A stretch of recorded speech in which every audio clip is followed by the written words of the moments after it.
မြန်မာနိုင်ငံမှာထုတ်လုပ်မှုရန်နာထားတာကြောင့်အစမတန်မြင့်တက်လာတဲ့မြေရှားသတ္ထုဈေးနှုန်းများ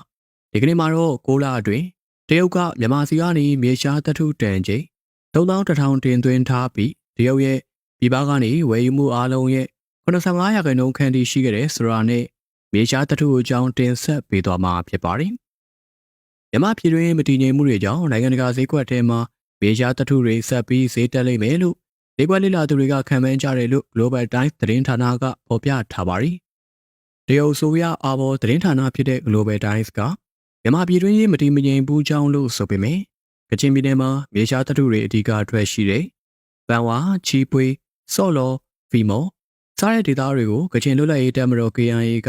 စစ်တပ်နဲ့နေကြားဆောင်တပ်စခန်းတွေမြို့တွေကိုထိုးစစ်ဆင်တိုက်ခိုက်ပြီးသိမ်းပိုက်လိုက်တာပါ။ KIA ရဲ့မြို့သိမ်းတိုက်ပွဲတွေလုံးမှာမြေရှားသတ္ထုအထူးဖော်မှုတွေရပ်နာထားကြတာဖြစ်ပါတယ်။တရုတ်ကမြေရှားသတ္ထုအထူးဖော်သူတွေဟာစစ်တပ်လက်အောက်ခံနေကြားဆောင်တွေစီကနေဝင်ပြချက်ယူမြေရှားထူးကြတာဖြစ်ပြီး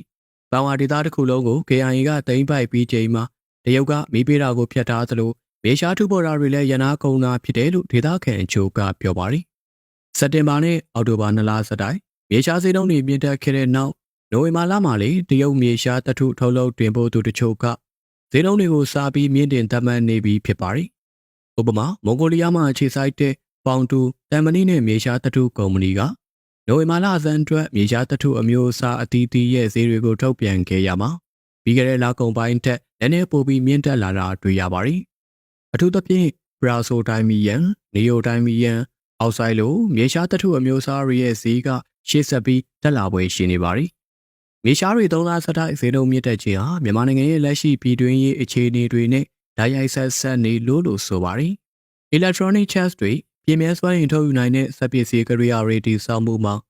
မြေရှားသတ္ထုဟာအရေးကြီးဆုံးလိုအပ်ချက်ကုန်ကျန်းဖြစ်ပါတယ်။မြန်မာနိုင်ငံဟာအကြီးစားနဲ့အလတ်စားမြေရှားသတ္ထုအတုံးခဲတွေထုတ်လုပ်လေရှိပြီး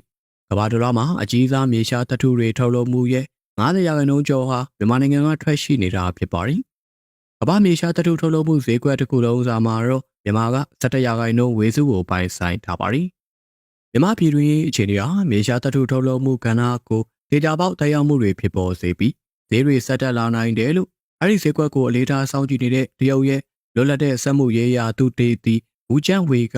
Global Times သတင်းဌာနကိုမှတ်ချက်ပေးခဲ့ပါတယ်။တရုတ်ဟာမြန်မာနိုင်ငံကထွက်ရှိတဲ့မြေရှားသတ္ထုတွေကိုအဓိကတင်သွင်းနေတဲ့နိုင်ငံဖြစ်ပါတယ်။အခုနှစ်စက်တင်ဘာလကုန်ထိတရုတ်ဟာမြန်မာစီကနေမြေရှားသတ္ထုပမာဏတန်ချိန်3100တင်သွင်းခဲ့ပြီးဖြစ်တယ်လို့ဒါဟာအဲဒီကာလအတွင်းတရုတ်ရဲ့ပြည်ပကနေဝယ်ယူတဲ့မြေရှားသတ္ထုအားလုံးရဲ့85%နီးပါးလို့လည်းဆိုနိုင်ပါတယ်။မြန်မာနိုင်ငံမှာမြေရှားသတ္ထုတူးဖော်ရေးလုပ်ငန်းတွေရပ်ဆိုင်းနေတာတရုတ်မှာလည်းအကြီးစားနဲ့အလတ်စားမြေရှားသတ္ထုအဆိုင်ကဲတူးဖော်ထုတ်လုပ်မှုတွေနဲ့ပတ်သက်လို့တဘာဝပတ်ဝန်းကျင်ထိန်းသိမ်းရေးရှုထောင့်ကနေဒါမြေကန်သက်ချက်တွေတိုးလာတာကြောင့်ဈေးနှုန်းမြင့်တက်ဖို့လှုံ့ဆော်မှုတွေကိုပိုပြီးတိုးလာစေတယ်လို့ဈေးဘက်ကိုစောင့်ကြည့်နေတဲ့ဝါတိုင်သုတေသနအဖွဲ့ရဲ့အစီရင်ခံစာတစ်စောင်မှာဖော်ပြထားပါတယ်။ဒါမဲ့2နှစ်ကနေ3နှစ်တာအတွင်းနိုင်ငံတကာမြေရှားသတ္ထုဈေးကွက်ရဲ့လဲပတ်မှုအနေအထားဟာထူးထူးခြားခြားပြောင်းလဲသွားဖွယ်မရှိပဲတရုတ်ဟာမြေရှားသတ္ထုထုတ်လုပ်တင်ပို့မှုဈေးကွက်ရဲ့60%ဝန်းကျင်ကိုဆက်လက်ကြီးစိုးထားဖွယ်ရှိနေတယ်လို့ဆိုပါတယ်။တစ်ချိန်တည်းမှာပဲမြေရှားသတ္ထုအမျိုးအစားအသီးသီးရဲ့ဈေးကွက်တွေကတပြေးပြေးနဲ့မှန်မှန်ဆက်လက်မြင့်တက်လာဖွယ်ရှိတယ်လို့လည်းဈေးကွက်လေလာသူတွေကခံမှန်းထားကြောင်းတရားစကားတွေပေါ်ကျသွားတဲ့ရွှေမြန်မာပြည်ကြီးနဲ့အောက်ခြေလူရန်စားအခြေခံပြည်သူများမှာဆင်းရဲမြဲဆင်းရဲကြောင်းနဲ့မင်းပြောင်းပွားပဲဖြစ်နေကြောင်းတင်ဆက်ပေးလိုက်ရပါတယ်။